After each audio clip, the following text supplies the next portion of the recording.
बिस्मिल्लाहिर्रहमानिर्रहीम। मैं हूं इकबाल जंजोर, आप देखें मेरा यूट्यूब चैनल और फेसबुक। नाज़रीन, आप तमाम दोस्तों से दरख्वास्त है कि मेरा यूट्यूब चैनल सब्सक्राइब कीजिएगा और फेसबुक पे शेयर कीजिएगा।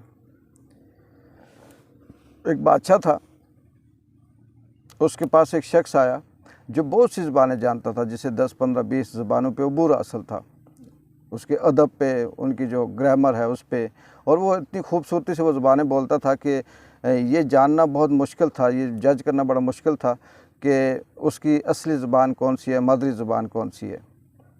उसने बादशाह से कहा, बादशाह सलामत, मुझे इतनी ज़बानें आती हैं। बादशाह ने सुनी और फिर उसने कहा, बादशाह सलामत, अगर आप ये बता दें कि इनमें से मेरी मादरी ज़बान कौन सी है तो मैं आपको मान जाऊंगा, और अगर आप ना बता सके तो आपको मुझे इनाम देना पड़ेगा।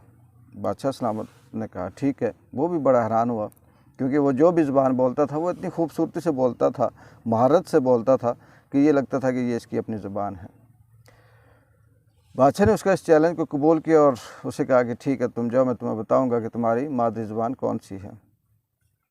बादशाह ने अपने वज़ीरों को, मशीरों को बुलाया और उनसे कहा कि इस तरह से ये शख्स है, इससे इतनी ज़बानों पे अबूर हासिल है और हर ज़बान इतनी खूबसूरती से बोलता है, इसका चैलेंज ये है कि मुझे बताया जाए कि मेरी असल ज़बान कौन सी है। तो लिहाजा ऐसा करो कि पता करो कि ये शख्स कहाँ का रहने वाला है और इसका शजर नसब कौन सा है।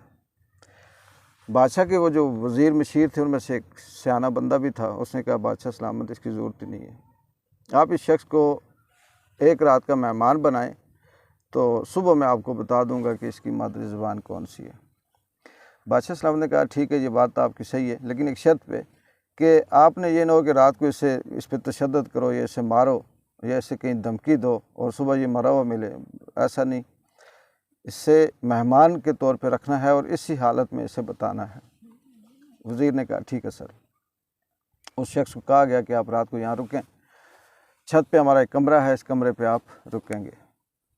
वो शख्स रात को रुका और मेहमान था, उसकी खिदमत खातिर की गई। सुबह हुई तो उस वज़ीर ने बादशाह सलामत को बताया कि बादशाह सलामत, ये है इसकी असली ज़बान।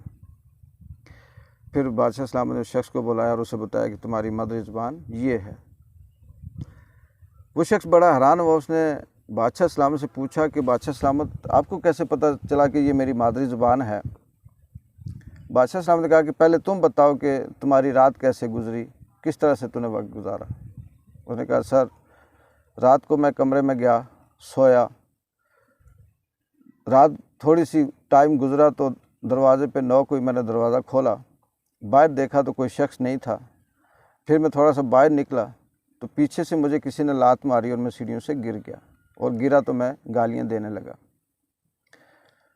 बादशाह सलामत ने कहा कि यही वो वजह है कि जब तू गिरा, तुझे गुस्सा आया, तू गालियाँ देने लगा और गालियाँ तूने अपनी ज़बान में दी, और वहाँ से हमें अंदाज़ा हुआ कि तुम्हारी मादरी ज़बान कौन सी है।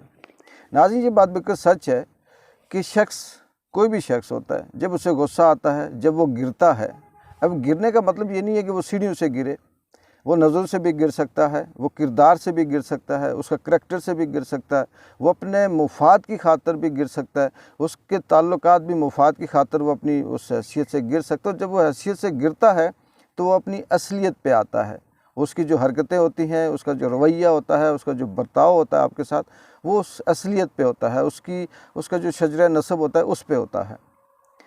और हम आए रोज़ अपने इर्द गिर्द देखते हैं कि बड़े अच्छे हमारे ताल्लुकात होते हैं, लोग हमारे साथ बहुत अच्छे होते हैं, दोस्त होते हैं हमारे साथ, बड़े हमें खाना खिला रहे होते हैं, लेकिन कहीं जब वो देखते हैं कि इस शख्स से हमें मुफाद ख़त्म हो गया, या इसने हमारे ख़िलाफ़ कोई ऐसी बात कर दी, या अब ये हमारे लिए किसी काम करनी है, तो वो ये नहीं कहते कि चलें ठीक है ताल्लुकात ख़त्म कर दें, बल्कि वो अपनी उस असलियत पे आ जाते हैं और बहुत से ओछे हथकंडे इस्तेमाल करना शुरू कर देते हैं। कोई साजिशें करते हैं, कोई नफ़रतें करते हैं, कोई गालियाँ देते हैं, कोई अपना जिसे कहते हैं कि साजिशें करते हैं, इस तरह से हरकतें करते हैं। हम भी बतौर सहाफ़ी जब कहीं तज़किया तबसरा करें या लिखें तो इत्तफ़ाक़ से अगर वो किसी एक जमात, किसी एक पार्टी, किसी एक शख्स के लिए اچھی ہوتی ہے بات، وہ اس کی طرف جا رہی ہوتی ہے تو وہ ہمیں بڑا فیور کر رہا ہوتا ہے، بڑی تعریفیں کر رہا ہوتا ہے، لیکن وہی بات اگر دوسرے دن اس شخص کے خلاف آ جائے یا تجزیہ تبصرہ کہیں اس کے اگینسٹ ہو جائے تو اس کے رویے چینج ہوتے ہیں۔ اگر ہم اپنے آج کل کے دور کی جو سیاست ہے، اس ملک کی سیاست ہے، پاکستان کی سیاست ہے، اس کے تناظر میں اس بات کو دیکھیں تو ہمیں بالکل سامنے صاف و شفاف چہرے نظر آتے ہیں ہمیں اپنے سیاستدانوں کے، جو یہ کہتے ہیں کہ ہم ملک چلائیں گے، ہم لیڈر بنیں گے، ہم عوام کی تقدیر بدلیں گے، ہم 22 کروڑ عوام کے خادم ہیں اور ہم ان کے لیے سب کچھ کریں گے۔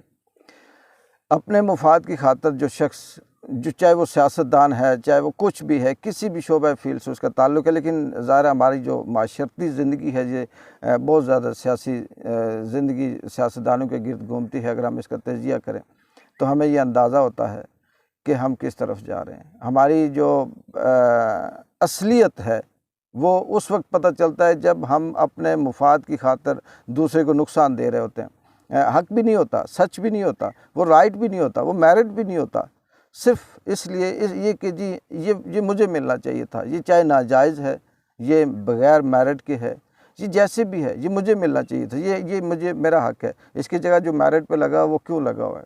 اور ہم ایسی حرکتیں کرتے ہیں کہ بعد دفعہ ہم خون ریزی تک اتر آتے ہیں، قتل و غارت پہ اتر آتے ہیں، اور ایسی ہم سے باتیں نکلتی ہیں، ہماری سوچ بدل جاتی ہے۔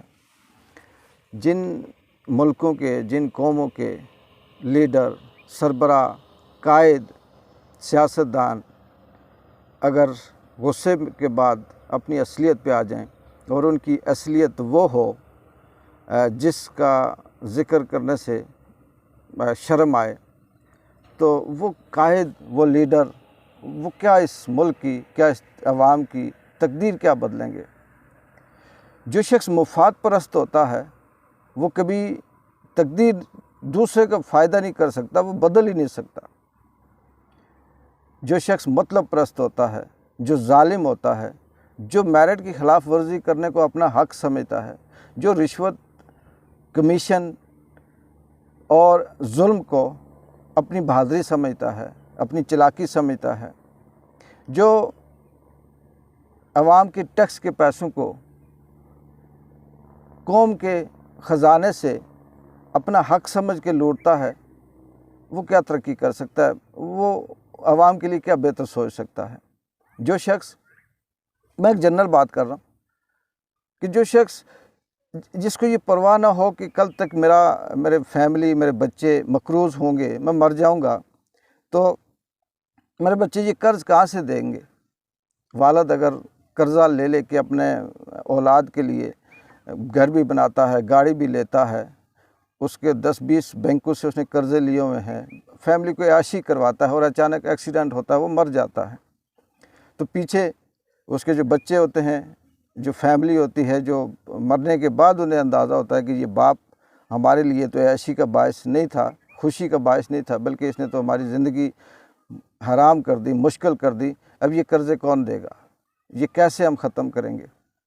تو اسی طرح سے جو آپ کا لیڈر، آپ کا قائد، ہم سب کا، ہمیں مقروض کر کے اور اس میں سے قرضے لے کے اس میں سے 10% ہم پہ لگا کے ہمیں یہ کہے جی کہ میں نے آپ کے لیے بہت اچھا انتظام کیا، بندوبست کیا، تو میرا خیال ہے کہ وہ ہمارا محسن نہیں ہو سکتا، وہ ہمارا دشمن ہے۔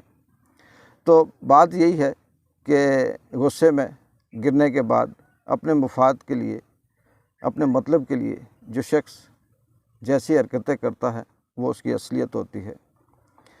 اللہ تعالیٰ ہمیں معاف کرے، ہمیں ہمارے گناہوں کی سزا ہمیں نہ دے، اور ہمارے اوپر ایک اچھے، نیک سیرت، دیانتدار، ایماندار حکمران مسلط کرے۔